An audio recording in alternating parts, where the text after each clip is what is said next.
After 400 episodes here, 400 episodes, 400 live streams talking about Bitcoin every day for just about 2 years. 100,000 blocks it's been since we started. The price has tripled. It was about 35,000 USD for one Bitcoin when we started. You could have got 2,600 sats for $1 at that time. And today you get less than that for $3.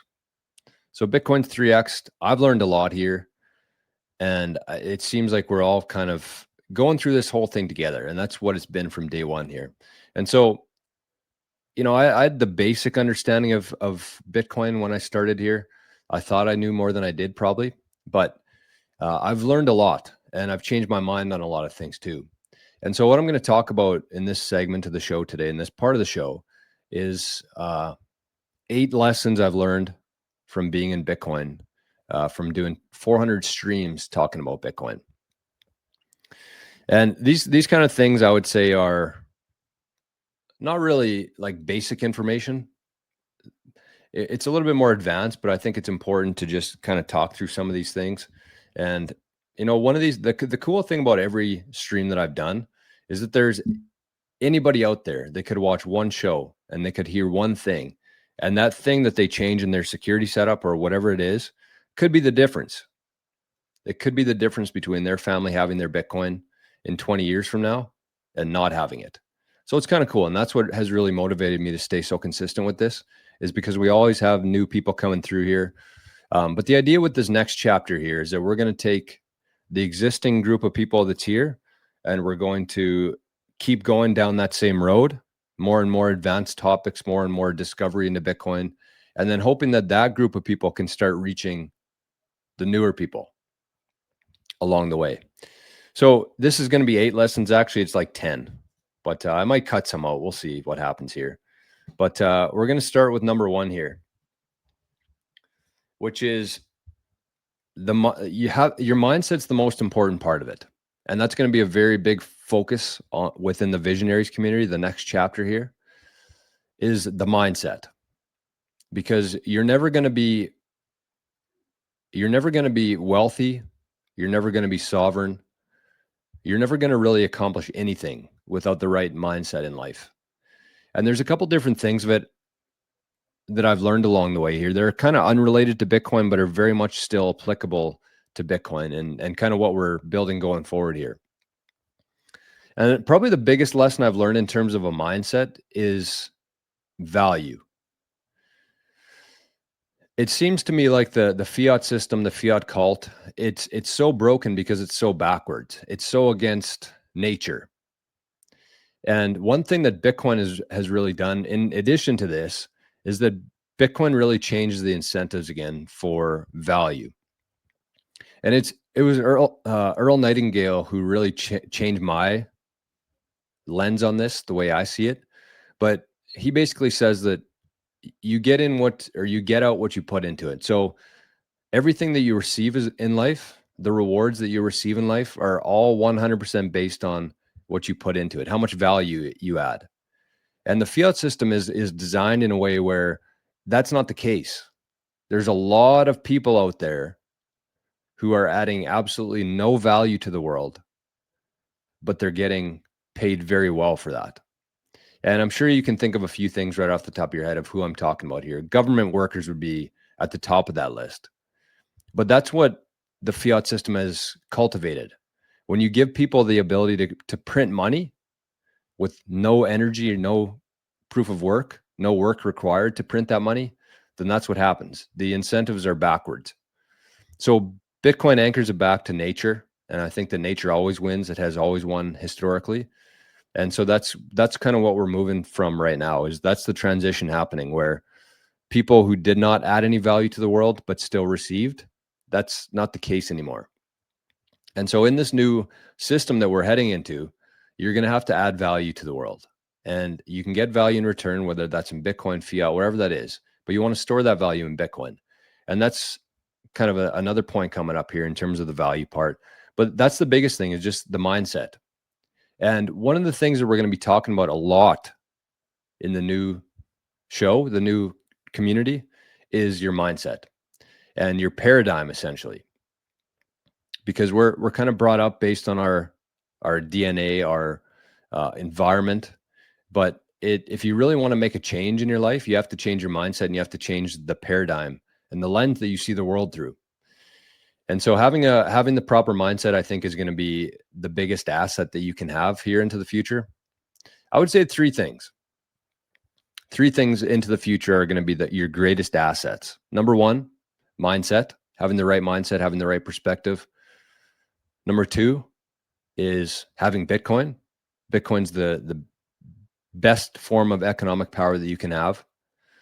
And number three is having a network, having a community of people.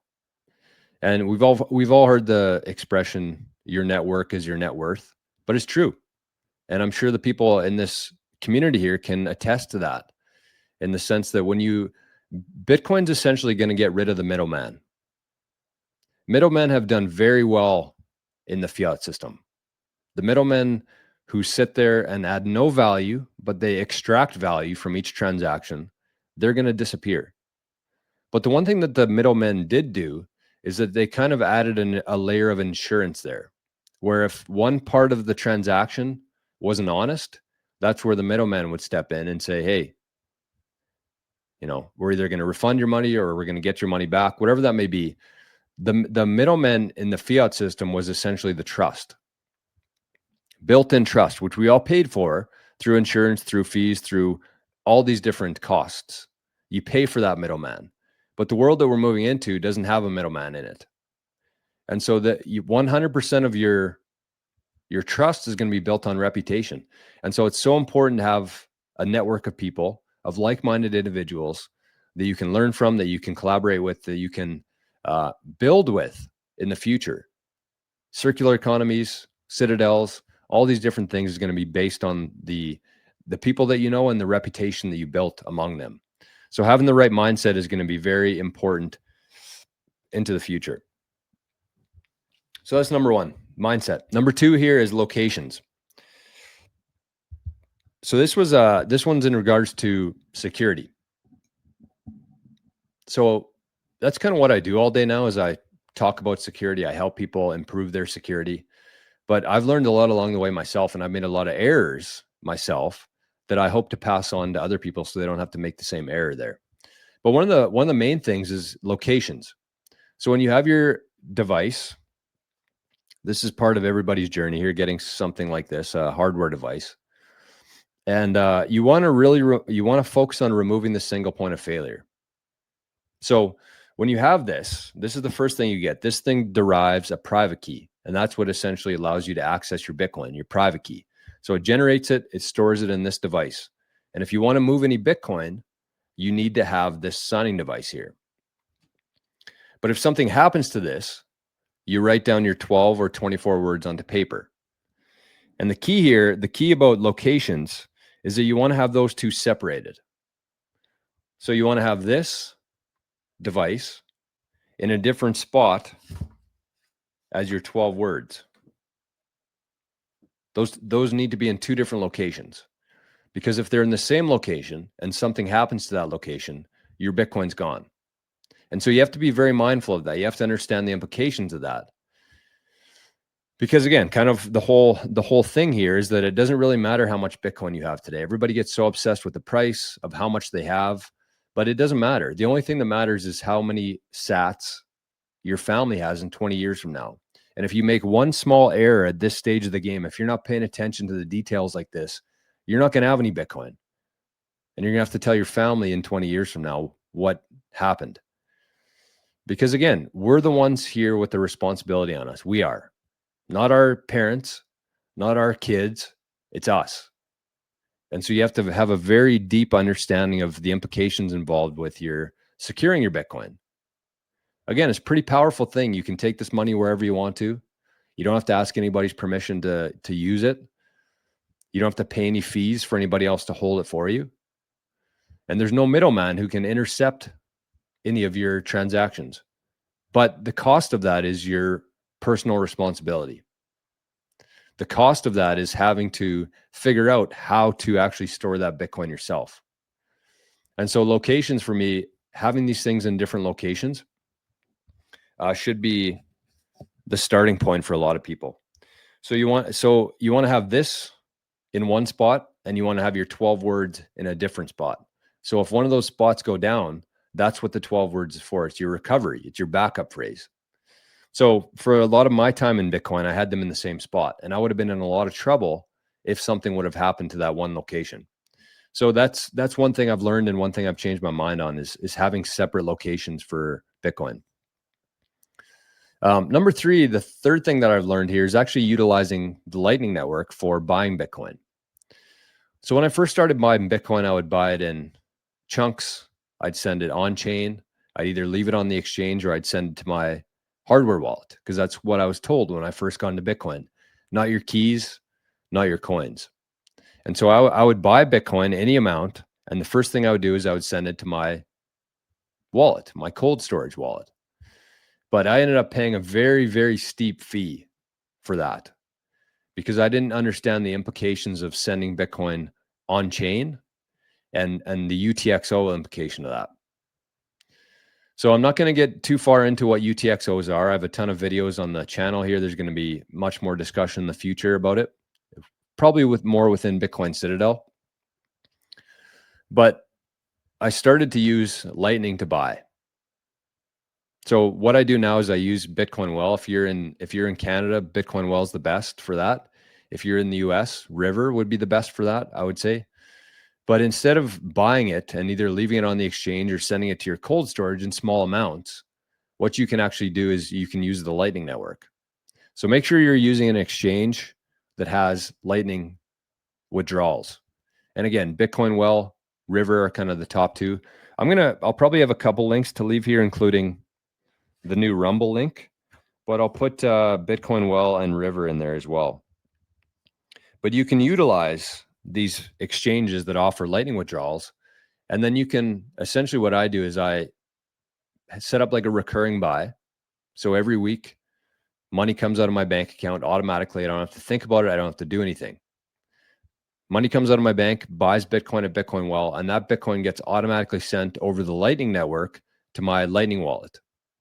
So it happens. I don't even know what happens. I don't have to do anything with it. It happens every week consistently. And that's a big thing too that's not on this list, but just compounding, right? Everybody wants things so fast, but if you just do it over and over and over and over again for a long time, it's going to add up to something pretty substantial. So even if you're setting up like $10 a week or $50 a week, like that's going to add up after a couple of years. But the cool thing is you can use the Lightning Network to move from the exchange to your Lightning wallet. And then once you get a certain threshold on your Lightning wallet, that's when you send it to your cold storage. And that's how you're going to most efficiently and effectively manage your UTXOs, just with that one small little change in your process. So utilizing Lightning instead of doing everything on chain. That's number three. I better check these off as I go here.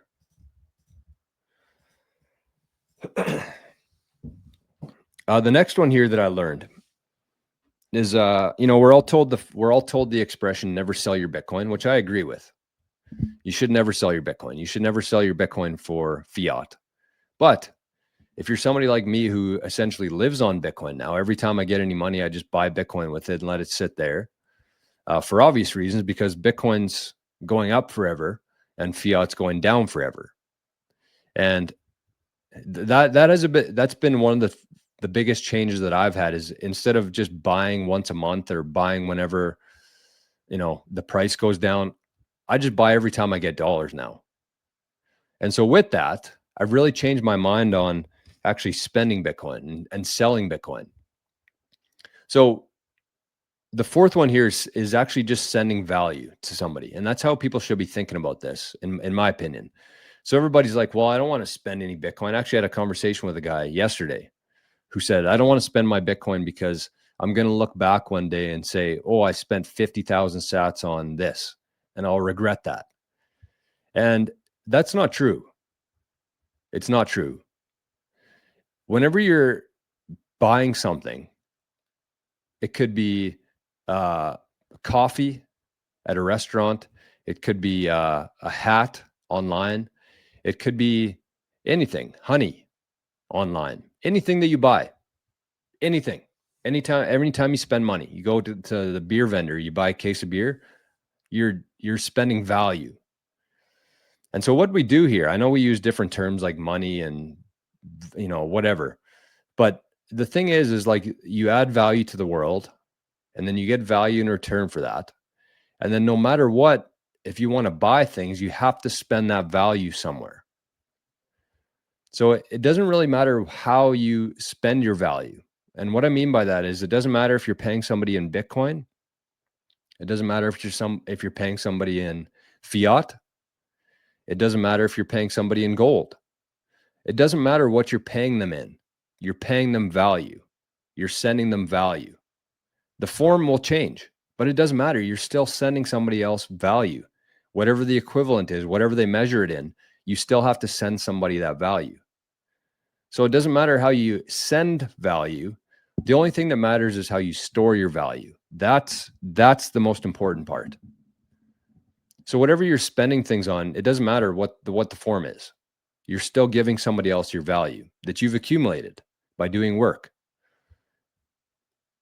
So it doesn't matter how you spend it. It only matters how you store your value. So whenever you're thinking about, I don't want to spend Bitcoin because then I'll have to look back and I'll have regret about spending this much. It doesn't matter, because if you didn't buy that thing, you could have taken that cash and you could have bought Bitcoin. So either way, you're losing that value that you gave somebody. So that's a very important part, I think, for people to understand. That's one thing that I've really changed my mind on and kind of expanded my thinking on, is that it does not matter how you send or spend value. The only thing that matters is how you store it. And so when you get value, when you get paid for doing something, it matters how you store that value. And for me, I store it all in Bitcoin, because nobody else can print Bitcoin. Nobody else can devalue my value. So that's an important concept, I think, for that I've learned, is it doesn't matter how you spend your value. It only matters how you store your value. The next one here is that Bitcoin actually is unstoppable. It's unstoppable, and it's unstoppable for a lot of different reasons. Every 10 minutes, there's a new block that comes out in Bitcoin, and that ledger, essentially, we have 917,000 blocks. All those blocks have transactions in it. And that's a ledger. That's a ledger of Bitcoin. If you're running a Bitcoin node, you have every transaction that's happened since January 3rd, 2009. And every time there's a new block that comes out, that new ledger gets broadcast out to every single person on the planet who's running a Bitcoin node. So you'd have to wipe out the entire Earth to wipe out Bitcoin. But even so, we have satellites who are storing a copy of this ledger. So even if the power went out, even if there was a solar flare, whatever happened, we would still be able to reconcile. We'd have all the transactions going back to January 3rd, 2009 that have been verified and audited by the Bitcoin network, all the nodes in the network. And so it would survive. You cannot stop Bitcoin. But the other thing too, the most important part, because that's kind of the first things that you understand, is that Bitcoin's very hard to stop, impossible to stop. And that's why they've thrown 16 years worth of bullshit at it, is because they can't physically stop it. And so they have to try with words. But the thing that I've learned, kind of built on top of that, is that Bitcoin's actually unstoppable because of the people. Bitcoin's actually unstoppable because of the people. Because every single day around the world, more and more people are understanding the problems with the fiat system. And they're seeing that there's a big issue with having people print money. And so, yes, the design of Bitcoin, yes, the security around Bitcoin is great, but that's not what makes it unstoppable. The unstoppable part is the people who are here now. Even if something happened to Bitcoin, we wouldn't just go back to fiat. We would build something new.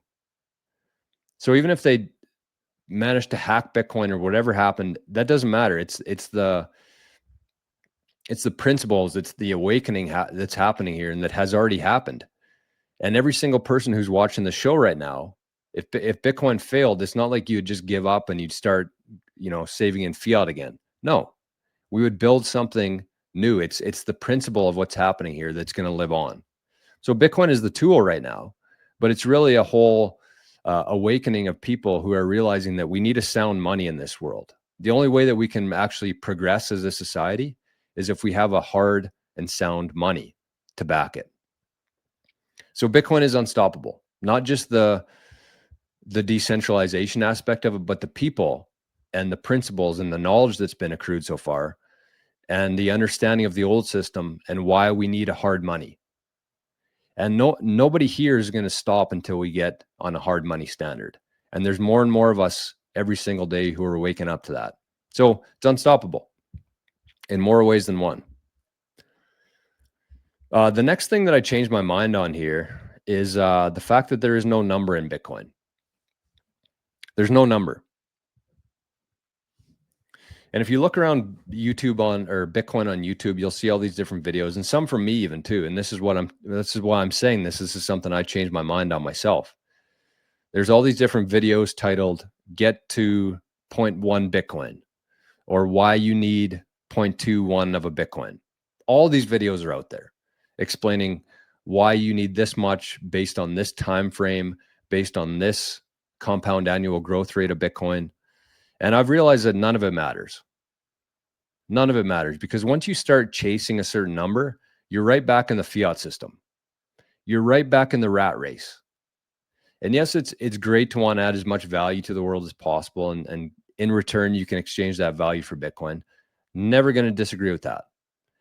But don't waste your whole life chasing a number that's totally arbitrary. Because again, you have to understand that most people here are doing this for much more than themselves. If you took a poll right now, every person in this chat right now, I bet you they would say that they're not doing this for themselves, but they're doing this for their kids or their grandkids and their kids in the future. And so with that in mind, I think that's a great, when everybody's kind of working towards that for the future, I think that that's a really positive thing. But you also have to understand that by the time I have a grandkid, or somebody out there, their grandkids have grandkids, we're going to be 25 years down the road, 30 years down the road. Do you know how much Bitcoin's going to be worth at that point in 30 years from now? So what I'm trying to say is that it's okay to spend some of your Bitcoin. It's okay to take some of the Bitcoin that you've accumulated so far and actually spend some of that on yourself, because you're only here for a very short amount of time. And whatever sats you had, if you can secure those properly and send those into the future for your grandkids and their kids, they're not going to need that much. They might only need about 10% of whatever you have right now for them to never have to worry about money again. That's where things are going to. And so don't feel like you need to get like at least one Bitcoin or 50 million sats or whatever that is. Just add as much value as you possibly can to the world. Store that value in Bitcoin and enjoy your life. You have to enjoy your life here, because yes, they're probably going to be thankful that you pass them down some Bitcoin in 100 years from now, but you're going to be long gone. They probably won't even, they'll just know that somebody at some point back in the past got Bitcoin for the family. And whether it's 20 million sats, whether it's 2 million sats, it's not going to matter much at that point. The main thing is that you're here now. The main thing is you secure those sats for the future, but also you enjoy yourself a little bit. So there is no number to chase. Don't get caught up in that, chasing a certain number and wasting your best years here. Because again, I go back to this all the time. Everybody wants $1 million Bitcoin. Everybody wants $10 million Bitcoin. But when we get to that point, think about all the things that you would have missed between then and now.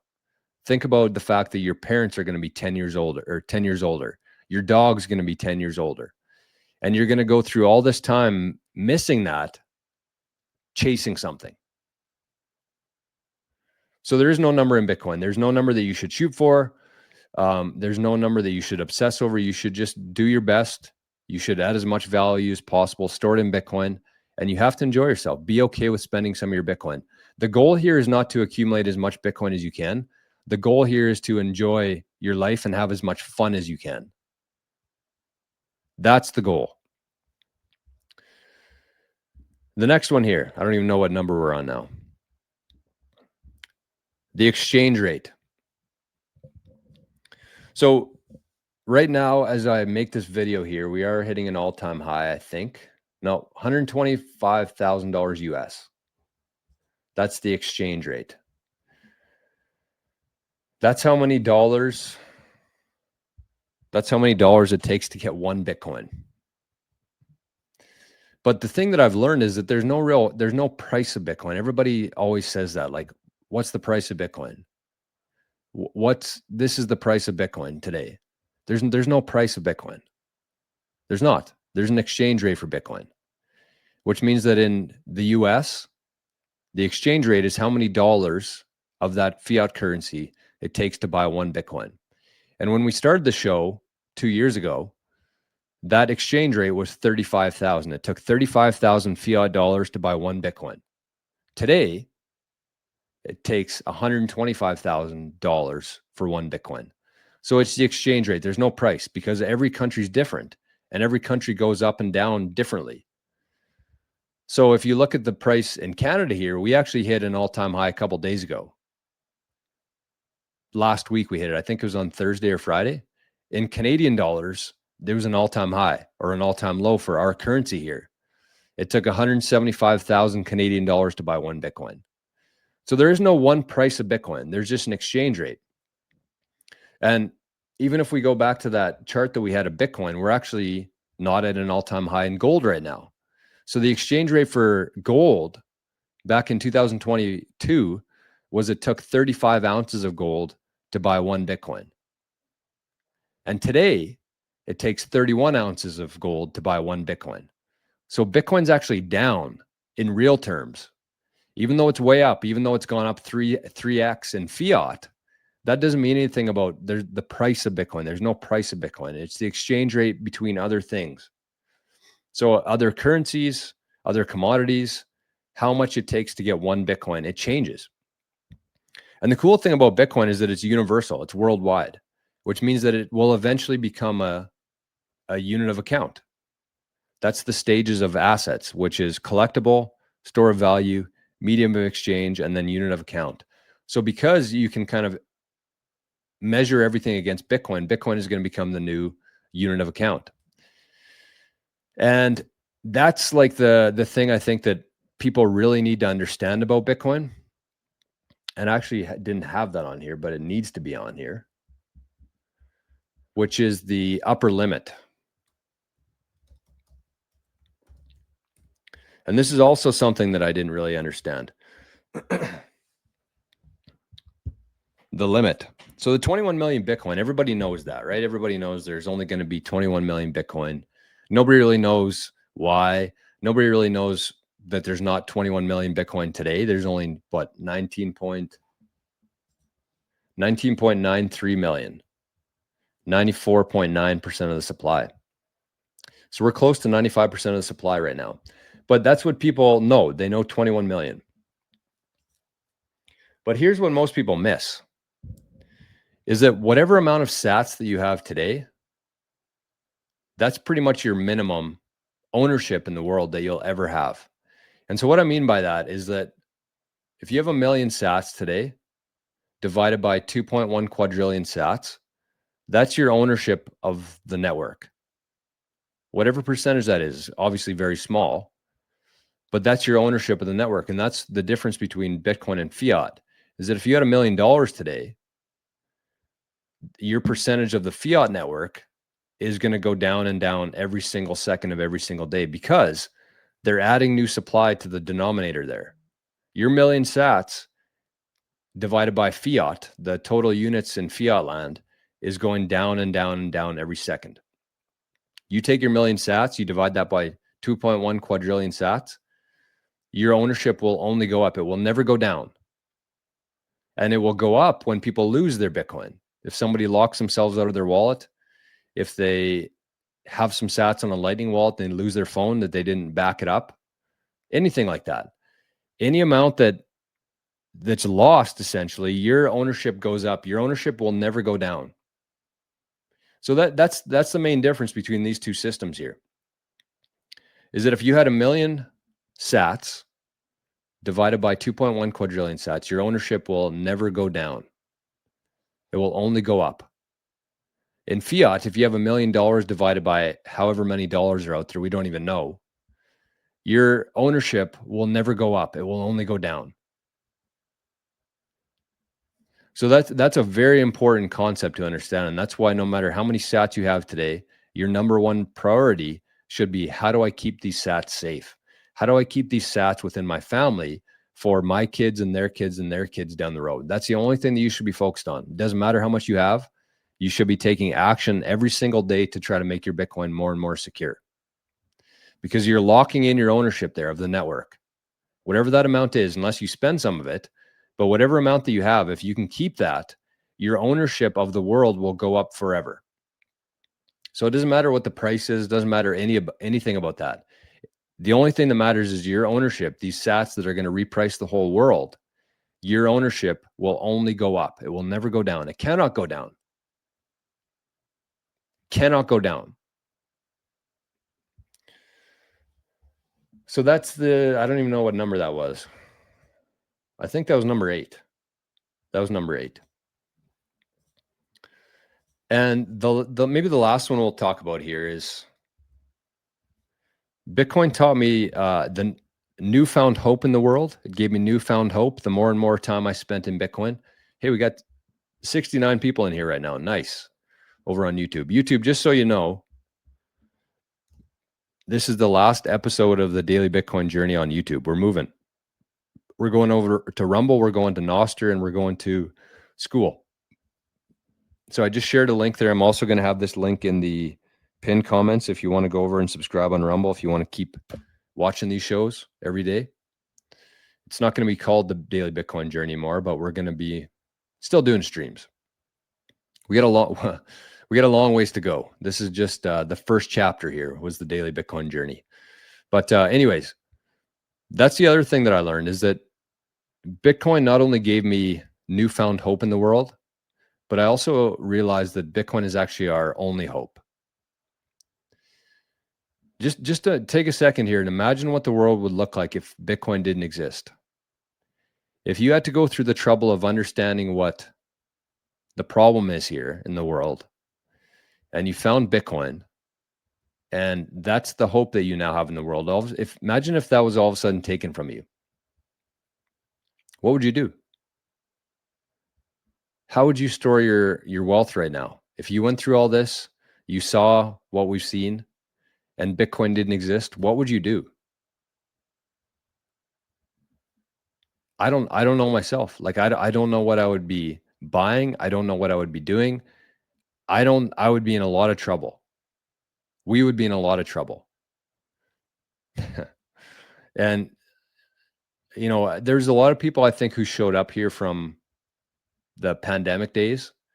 And that was I made a video the other day. I got a lot of really good feedback on it, actually. And it was called Bitcoin is Very Difficult by Design. And I talked about the fact that there's nobody here today watching the show that hasn't gone through something very difficult to get to this part, because nobody starts buying Bitcoin when their life is good. Nobody starts buying Bitcoin because everything's gravy in their life. Everybody gets to Bitcoin because they've gone through something. They've lost trust in the system. And that trust wasn't just lost because they watched a video of somebody saying something. They went through something that caused them to lose trust in that system. And the first step they usually take is towards like precious metals, gold, but it eventually leads them to Bitcoin. But the thing is that before I found this crazy thing called Bitcoin, I was very, very black pilled, essentially. I had no hope for the future, because at that point it's a very bad place to be, because you've been awakened to the fact of how bad the system is, how corrupt and broken the system is, but you don't have a solution for it yet. And so you've seen it all. You're very worried and anxious and stressed out about the whole situation, and you don't see a light in the future. You don't see a hope for the future. But when you discover what Bitcoin is and the value proposition of it, the fact that it is unstoppable, the fact that it is an asset that you can truly own, the fact that it's something that's borderless. You can have a device, you can have 12 words, and you can hop on an airplane and leave if you have to. You can't do that with any other asset.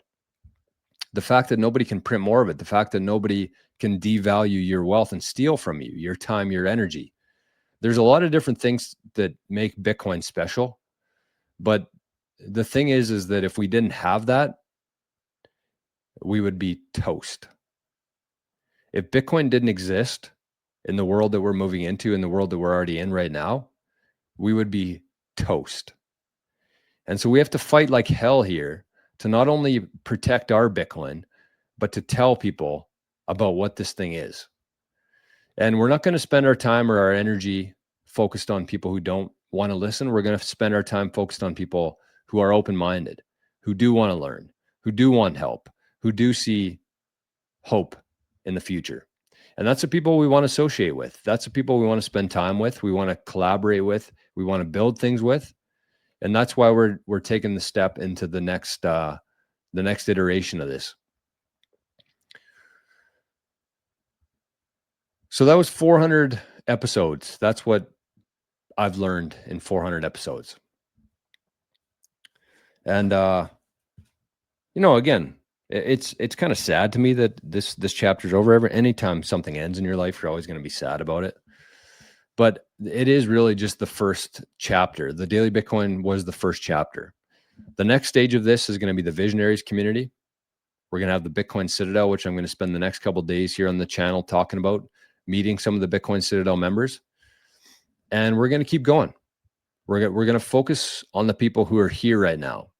We're not going to spend as much time chasing or trying to find new people to help.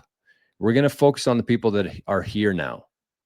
And those people, if they want to, they can become a new voice in the Bitcoin network. They can find more people themselves. I can't scale myself here. And so this is going to be shifting to this new community called the Visionaries. It is going to be community owned. It's going to be community run. It's going to be off of YouTube. We're going to still do some shows on here. We're still going to post some videos on here. But the new show is going to be streamed on Rumble and on Nostr. Because yes, YouTube is great for discovery. Yes, it's easy and convenient for people. But it's a problem. It's a problem. And YouTube has done a lot of great things, but they've also done a lot of very bad things.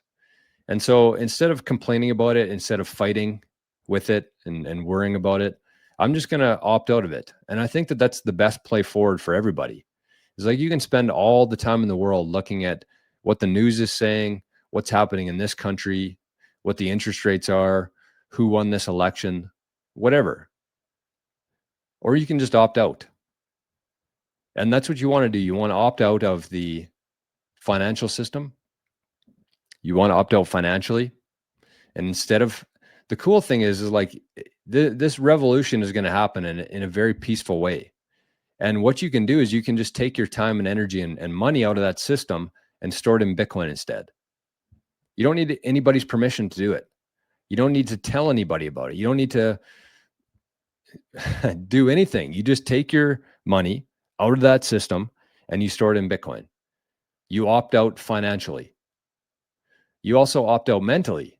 So instead of spending all your time watching the mainstream news, watching Netflix, watching whatever, you just opt out. You opt out mentally. You stop paying attention to it. You stop putting your time in it, or you start putting your time and energy on new things like Nostr, like Rumble, like school. And you opt out physically. If you have the ability to, I would strongly, strongly suggest getting the hell out of the cities here. Because again, we have this very bright future to look forward to here. But it's going to take some time. There's going to be some bumps. There's going to be some curves in the path. It's not going to be easy. It's going to get much more difficult before it gets easy. And I think that the worst parts about that are going to be in the cities. So if you have the ability to, I would strongly suggest opting out physically to and getting out of the cities and finding yourself somewhere, a small town to live in, some acres of land to live on, and just getting out of that, just opting out physically. So financially, mentally, and physically, that's what you want to do. And that's what we're deciding to do here. So this is the very last episode on YouTube today. The very last episode of the Daily Bitcoin Journey. We're opting out. So with that,